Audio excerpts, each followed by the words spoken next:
नमस्कार सर। नमस्कार sir. Sir क्या शुभ नाम है जी आप जी का? श्री राम अवतार दास। सर कहाँ से आए हैं आप? मैं ग्राम सरेली जिला शाहजहाँपुर यूपी से आया हूँ। सर परम संत सतगुरु रामपाल जी महाराज से नाम उपदेश लेने से पहले आप कौन सी भक्ति करते थे? परम संत रामपाल जी महाराज के शरण में आने से पहले में हमारे घरों में एक परंपरा थी, देवी देवताओं की पूजा करते थे। उसमें मंदिरों में जाना, तीर्थों पे जाना और कई स्थानों पे ऐसे प्रसाद चढ़ाना, यही किया करते थे। उसमें से एक विशेष पूजा हमारे घर में होती थी, नाग पूजा। नाग पूजा में क्या होता था कि जो घर में मेन गेट होता था उसके दोनों तरफ एक लकड़ी की राख से लेकर उसमें दूध मिला करके उनके दोनों तरफ नाग बनाया करते थे और उनकी पूजा किया करते थे। सर जो भक्ति आप करते थे, जो पूजाएं आप कर रहे थे, उससे आपको क्या लाभ मिलता था? उससे कोई लाभ नहीं मिला था, बिल्कुल यूजलेस साधनाएँ थीं, बिल्कुल शास्त्र के विरुद्ध साधनाएँ थीं। सर परम संत सतगुरु रामपाल जी महाराज की शरण में आप कैसे आए? परम संत रामपाल जी महाराज के शरण में ऐसे आए कि एक बार में ऐसे मेरा एक दोस्त भी है और मेरा भाई भी है। हम लोग एक साथ में क्लास फेलो हैं, पढ़े हैं साथ साथ में। हम इस समय गांव में रह रहे हैं, अब वो एक कस्बे में रह रहे हैं। तो उनको एक बार एक भक्ति सौदागर का संदेश पुस्तक मिली। तो एक बार मैं उनके घर पर चला गया तो उन्होंने उस समय वो तो राजनीति भी करते थे थोड़ा बहुत, तो उन्होंने उस किताब को समझा नहीं। मैं उनके घर पर गया तो मैंने उस पुस्तक को देखा। मैंने पूछा, भाई ये पुस्तक कहाँ से आई है और बहुत अच्छी पुस्तक है, इसको मैं पढ़ सकता हूँ क्या? बोले हाँ ले जाओ, इसे पढ़ो, मेरे तो समझ में कुछ नहीं आया है और आप देखो इसे समझ करके। तो मैं उसको घर ले आया, पढ़ा तो उसमें देखा कि ब्रह्मा विष्णु महेश के माता पिता भी बताए गए हैं, जबकि हमने ब्रह्मा विष्णु महेश को सुना तो था लेकिन उनके विस्तार से जानकारी हमें नहीं थी कि इनके कोई माता पिता भी हैं और इनका जन्म मृत्यु भी होता है। तो ऐसे ऐसे तो मैंने किताब जब पढ़ा, क्योंकि आत्मा को तो परमात्मा की भक्ति चाहिए थी, वो तो एकदम गदगद हो गई। तो उसको पढ़ते पढ़ते मुझे मतलब ऐसा आनंद आने लगा, मैंने उसको मतलब 5-6 दिन में ही पूरी पुस्तक पढ़ डाली। तो इतना आनंद आया तो मैंने सोचने लगा अब संत से मिलना चाहिए, भाई बहुत अच्छा ज्ञान दे रहे हैं और ऐसा ज्ञान हमने कभी सुना नहीं है, ना कहीं देखा है। तो मैंने उनसे कहा, भाई ये पुस्तक कैसे तुम्हें प्राप्त हुई, कहाँ से लाए हो? तो मैंने कहा उसमें उस करौथा का पता पड़ा हुआ था उस पुस्तक में। तो मैंने उस पते के आधार पर मैंने कहा चलो भाई वहाँ देखते हैं।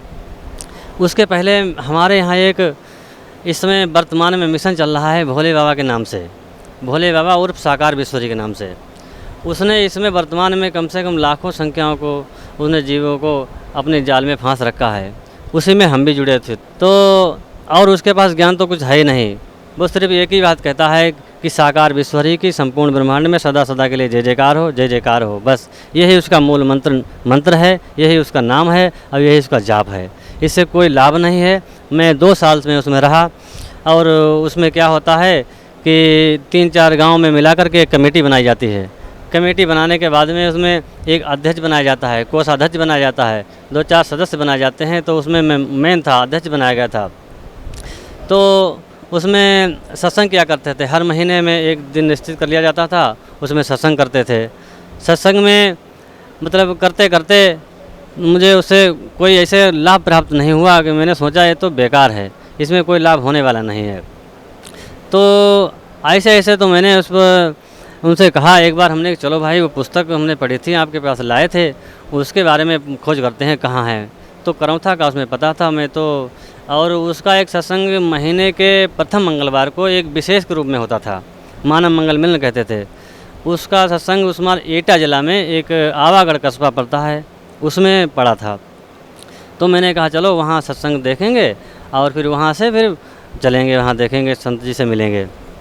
तो मैं सत्संग में गया और लोग कहते थे कि ये विष्णु के अवतारी हैं और परमात्मा स्वयं आए हुए हैं।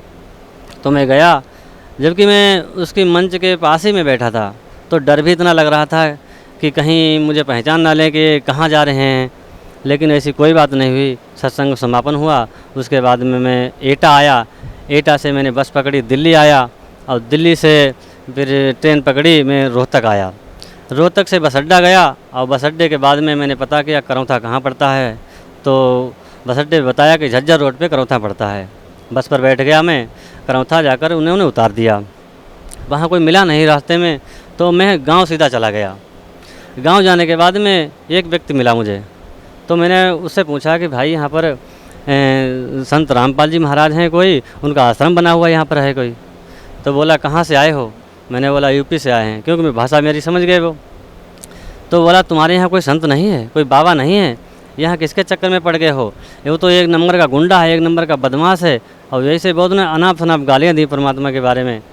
तो मैंने सोचा, एकदम दिमाग मेरा घूम गया। मैंने सोचा ये पुस्तक में क्या लिखा हुआ है और ये लोग यहाँ के क्या बता रहे हैं, तो मेरा कुछ समझ में नहीं आया। बोला यहाँ से जल्दी भाग जाओ, नहीं तो इतने मारे जाओगे, पहचाने नहीं जाओगे। तो मैं आया रोड पे, दोनों व्यक्ति जो थे हमारे साथ में, रोड पे आया तो रोड पे क्या देखा, एक व्यक्ति ठेले पे अंडे बेच रहा था। तो मैंने पूछा इससे भी पूछ लेते हैं क्या स्थिति है। तो उससे पूछा जाकर, मैंने भैया यहाँ पर संत रामपाल जी महाराज का आश्रम कहाँ पे है? तो बोला अच्छा तुम रामपाल के चेले हो? मैंने कहा चेले नहीं है, मैं देखने आया हूँ कि संत बहुत अच्छे हैं, उन्होंने ऐसा ऐसा ज्ञान लिखा, ऐसा ज्ञान तो हमने कभी सुना नहीं था, वो ऐसा ज्ञान दे रहे हैं। तो बोला अच्छा कि उन्होंने, हाँ उसमें क्या करता, करौथा कांड की एक पुस्तक थी, तो उसमें कुछ जो वहाँ पर मतलब लड़ाई हुई थी, दंगा फसाद हुआ था, उसमें कुछ चित्र थे, तो उसी पुस्तक पे फाड़ फाड़ के अंडे दे रहा था वो। तो उसने पटक दी मेरे सामने के लिए, देख ये पुस्तक देख, इसमें देख क्या है लिखा हुआ है। कैसे देख? देख मैं फ़ोटो देख, लड़ाई है हो रही नहीं हो रही, तू उसके संत के पास आया है, वो तो एक नंबर का बदमाश है, वो ऐसा करता है वैसा करता है। उसने भी यही बात की। तो मेरा तो दिमाग घूम गया। मैंने कहा तो बेकार गलत जगह पे आ गए भाई। तो मैंने कहा चलो भाई अब तो घर चलते, क्योंकि शाम को चार बज चुके थे। मैंने सोचा अब रात को कहाँ रुकेंगे यहाँ पर। मैंने तुरंत वहाँ पर वापस हो लिया, रोहतक आ गया। रोहतक के आने के बाद ट्रेन पकड़ के मैं घर चला गया। घर जाने के बाद क्योंकि आत्मा को संतुष्टि नहीं हुई, आत्मा ने तो पुस्तक पढ़ी थी, ज्ञान उसमें ऐसा था। तो दूसरे दिन मैंने फिर पुस्तक को देखा, मैंने कहा ऐसा हो नहीं सकता है और कैसे हो गया ये। तो मैंने फिर पुस्तक को देखा तो उसमें मेरे एक नंबर मिल गया, मोबाइल नंबर मिल गया। तो मैंने उस नंबर को लगाया तो नंबर किसी भगत के पास लगा। तो मैंने उससे पूछा भाई ये पुस्तक तो कुछ और बता रही है और हम वहाँ पर गए तो वहाँ के लोग तो कुछ और बता रहे हैं, ये क्या मामला है भाई, मुझे मतलब सच्चाई के बारे में बताइए। तो बोला आप कहाँ से बोल रहे हो? तो मैंने पूरा बताया और मैंने ऐसे ऐसे वहाँ करौथा गया। तो बोला तुम आप गलत पहुँच गए, वहाँ इस समय आश्रम बंद है और आप बरवाला आ जाओ। तो मैंने कहा बरवाला कहाँ पड़ता है? बोला रोहतक के आगे जिंद पड़ेगा और जिंद से उतर लेना, वहाँ पर तुम्हें प्राइवेट वाहन या गुरु जी की गाड़ी तुम्हें ले लेगी और आश्रम से उतार देगी। तो मैंने ठीक है अच्छा भाई। ऐसे ऐसे करते करते 1 महीना बीत गया तो एक पंपलेट मुझे मिल गया। उसमें लिखा था अवश्य जानिए और उसमें लिखा था ब्रह्मा विष्णु महेश के माता पिता कौन हैं और सारे डिटेल्स सारे लिखे थे। तो मैंने देखा कि मैंने सोचा यार ये तो पुस्तक वही है, उसी के क्वेश्चन इसमें लग रहे हैं। तो परमात्मा की ऐसी दया हो गई। तो मैंने कहा चलो भाई, हाँ उससे पूछा मैंने कि ये पर्चा कहाँ से मिला तुम्हें, पम्पलेट कहाँ से मिला? बोला एक भगत है उसने मुझे दिया है। मैंने कहा उस भगत को खोजो, कौन है भगत, उसको पता होगा। तो उसके भगत की खोज की तो हमारे पास ही का निकला, वो छिदम्बी नाम उसका था, वो सबसे पहले यही नाम उपदेश लेकर गया था। तो मैंने कहा उससे भाई हमें वहाँ ले चलो, क्योंकि हमें मतलब बिल्कुल चैन नहीं पड़ रहा था कि मुझे संत से मिलना जरूर चाहिए। तो उससे कहा तो उन्होंने कहा ठीक है अगले पूर्णमासी आएगी तो उसमें हम चलेंगे। तो पूर्णमासी का समय जब आया तब उसने कुछ का काम लग गया, क्योंकि काल का जाल ही ऐसा है।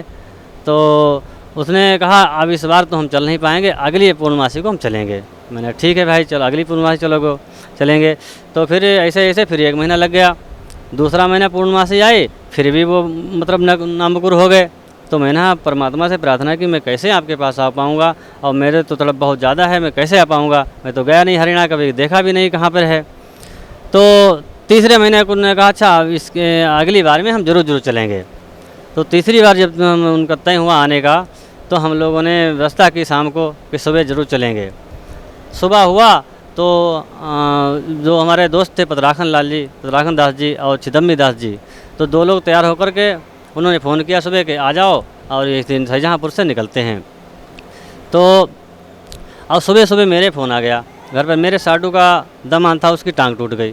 फ़ोन आ गया तो उन्होंने कहा ऐसे ऐसे उन्हें भर्ती कराना है और वहाँ चलना है। तो मैंने कहा अब तो बड़ा मुश्किल पड़ जाएगी, अब कैसे पहुँच पाएंगे हम। तो मैंने कहा अब आप चले जाओ, मैं नहीं जा पाऊँगा भाई। तो वो आ गए यहाँ पर। उन्होंने देखा कबीर साहब का प्राकट दिवस उसमें था, सन 2011 की बात है। तो उन्होंने देखा, अगर उन्हें उपदेश लिया, ज्ञान सुना, परमात्मा के मतलब दर्शन किए, तो उन्होंने वाकई में बात भाई परमात्मा आए हुए हैं। तो उन्होंने जाकर हमें बताया कि वास्तव में परमात्मा कबीर साहब आए हुए हैं और आप चलो वहाँ पर, आप भी उपदेश लो। तो उसके बाद में फिर हमें भी उन्हें बताया, फिर हमने भी 15 जुलाई सन 2011 को हमारा आध्यात्मिक जन्म हुआ इस दिन से। सर जैसे आप बता रहे हैं 15 जुलाई 2011 को आपने परम संत सतगुरु रामपाल जी महाराज से नाम उपदेश लिया और आपने एक बहुत अच्छी बात बताई कि उस दिन आपका आध्यात्मिक जन्म हुआ। तो जो भक्ति परम संत सतगुरु रामपाल जी महाराज ने आपको दी है, उस भक्ति से आपको क्या लाभ मिला? लाभ तो क्या बताया जाए। लाभ तो पहला लाभ तो हमें आध्यात्मिक मार्ग का ज्ञान नहीं था। सबसे बड़ा लाभ तो मुझे यही हुआ है कि हमें अपने निज घर सतलोक से हम जब से आए बिछड़े हुए हैं उसका पता लगा, क्योंकि हम इस काल की जाल में फंसे हुए हैं। जब से हम आए हुए हैं हम अपने घर का रास्ता ही भूल गए कि कहाँ के रहने वाले थे हम और कहाँ जाएंगे बाद में। इसका हमें कोई मतलब बताने वाला ही नहीं था। तो सबसे बड़ा तो लाभ यही मुझे हुआ। तो वो एक लाभ तो वो हुआ। ऐसे ऐसे फिर एक बार मैं पेड़ से गिरा, उसमें भी मेरे कुछ नहीं खरोंच आई, कोई भी चोट नहीं लगी। तो लाभ तो मतलब यहाँ वैसे देखा जाए तो लाभ तो हमें वही सबसे ज़्यादा मतलब हमें मालूम पड़ता है कि हमारा आध्यात्मिक रूप से ज्ञान हो गया हमें और हमें अपने घर का पता लग गया है। सर पहले आप जो भी अन्य साधनाएँ करते थे उसे आपको कोई लाभ नहीं मिला और परम संत सतगुरु रामपाल जी महाराज से नाम उपदेश लिया तो आपको एक आध्यात्मिक लाभ भी मिला। और जैसा आप बता रहे हैं कि आपको अपने निज घर का पता चला कि हम कहाँ से आए हैं, कैसे वहाँ जाएंगे। तो भक्त समाज को क्या संदेश देना चाहते हैं सर आप? भगत समाज से मैं यही कहना चाहता हूँ कि परमात्मा कहते हैं कि मानुष जन्म दुर्लभ है, ये मिले न बारंबार, और तरवर से पत्ता टूट गए फिर बहुर लगता डार। क्योंकि हमें पता ही नहीं है कहाँ से हम आए हैं और कहाँ जाएंगे। तो सतगुरु रामपाल जी महाराज पूर्ण रूप से इस समय धराधाम पर परमात्मा कबीर साहब के अवतार आए हुए हैं और हम उनसे खास करके जो वर्तमान में भोले बाबा हमारे यहाँ साकार विश्व के नाम से उनका मिशन चल रहा है, लाखों व्यक्तियों को उन्होंने अपने कब्जे में कर रखा है। उनसे हाथ जोड़कर प्रार्थना करना चाहता हूँ कि आएँ, परमात्मा के चरणों में आकर के उपदेश लें और अपने तत्व ज्ञान से उनको तौलें, जानें, समझें कि हम आखिर में क्या कर रहे हैं, क्या करना चाहिए और हम क्या कर रहे हैं यहाँ पर।